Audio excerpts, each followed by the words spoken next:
आज हम आपको एक ऐसे सफर पर लेकर चलेंगे जहां मरने के बाद भी जिंदा रहती हैं इच्छाएं।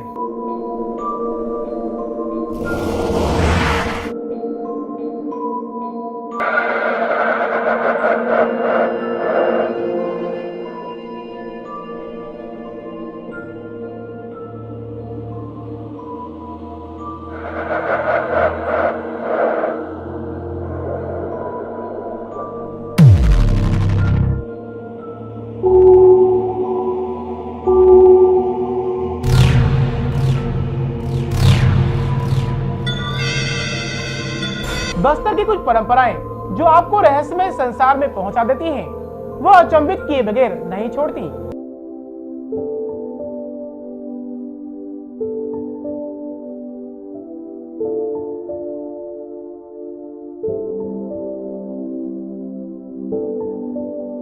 रायपुर से NH30 पर हमारी गाड़ी चल पड़ी अपनी मंजिल की तरफ।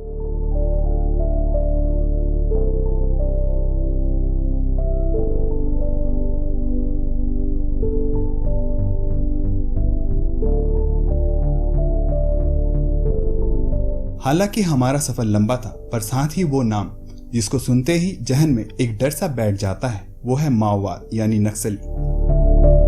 हमारी गाड़ी टेढ़ी मेढ़ी सड़कों को पार करती हुई आगे बढ़ रही थी।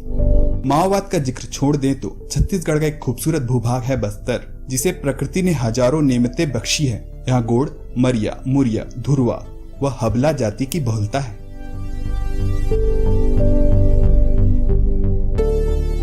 उड़ीसा के उद्गम स्थल से शुरू होकर दंतेवाड़ा तक आने वाली करीब 240 किलोमीटर लंबी इंद्रावती बस्तर वासियों की आस्था और संस्कृति की प्रतीक है।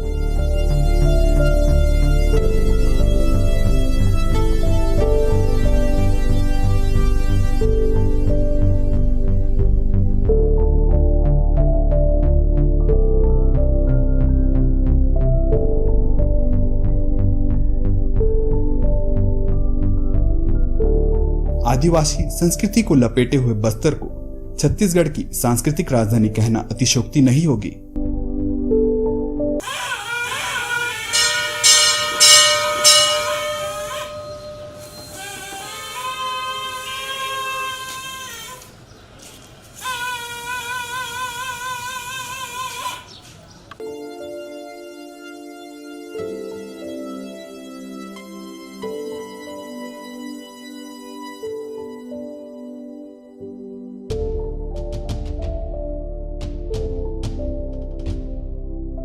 बस्तर की कुछ परंपराएं तो आपको एक रहस्यमय संसार में पहुंचा देती है, वह अचंभित किए बगैर नहीं छोड़ती।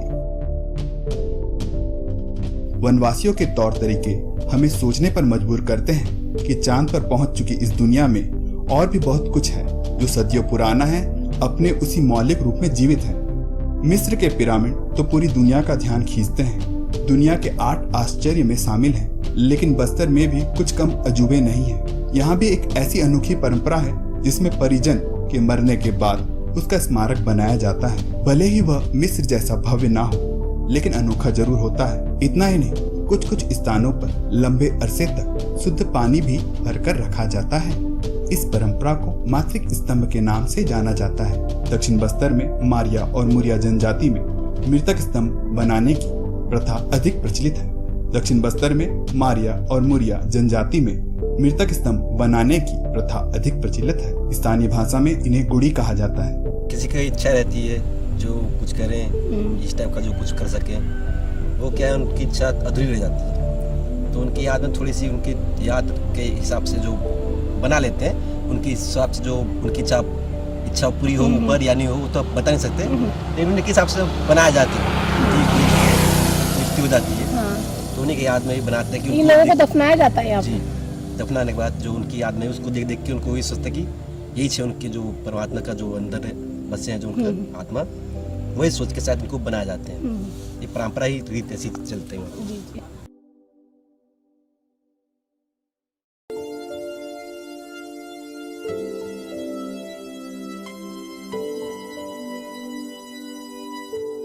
प्राचीन काल में जनजातियों में पूर्वजों को जहां दफनाया जाता था, वहां 6 से 7 फीट ऊंचा एक चौड़ा तथा नुकीला पत्थर रख दिया जाता था। पत्थर दूर पहाड़ी से लाए जाते थे और इन्हें लाने में गांव के अन्य लोग मदद करते थे। लेकिन अब बदलते समय के साथ इस परंपरा में भी बदलाव हुए हैं। अब दफनाए गए स्थान पर कंक्रीट से भी सुंदर सुंदर कलाकृतियां बनाई जाने लगी है। इन कलाकृतियों में पारंपरिक चित्रों के साथ साथ आधुनिक यंत्रों की नकली कृतियां भी शामिल है। किन्हीं मृतक स्तंभों में देवी देवताओं के चित्रों के साथ साथ मोटर गाड़ी तक के चित्र बनाए जाते हैं।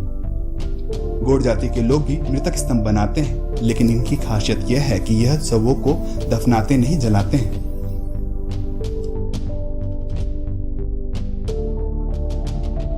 मृतक स्तंभों पर मृतक के संपूर्ण जीवन का वर्णन चित्रों के माध्यम से किया जाता है, जैसे वह क्या पसंद करता था, उसके पास कितने पशु थे, उनकी खान पान की रुचियां क्या थी। इतना ही नहीं, इन स्तंभों में उनकी आर्थिक स्थिति का भी पता चलता है। रहस्यमयी बस्तर, जहां मरने के बाद भी जिंदा रहती है इच्छाएं।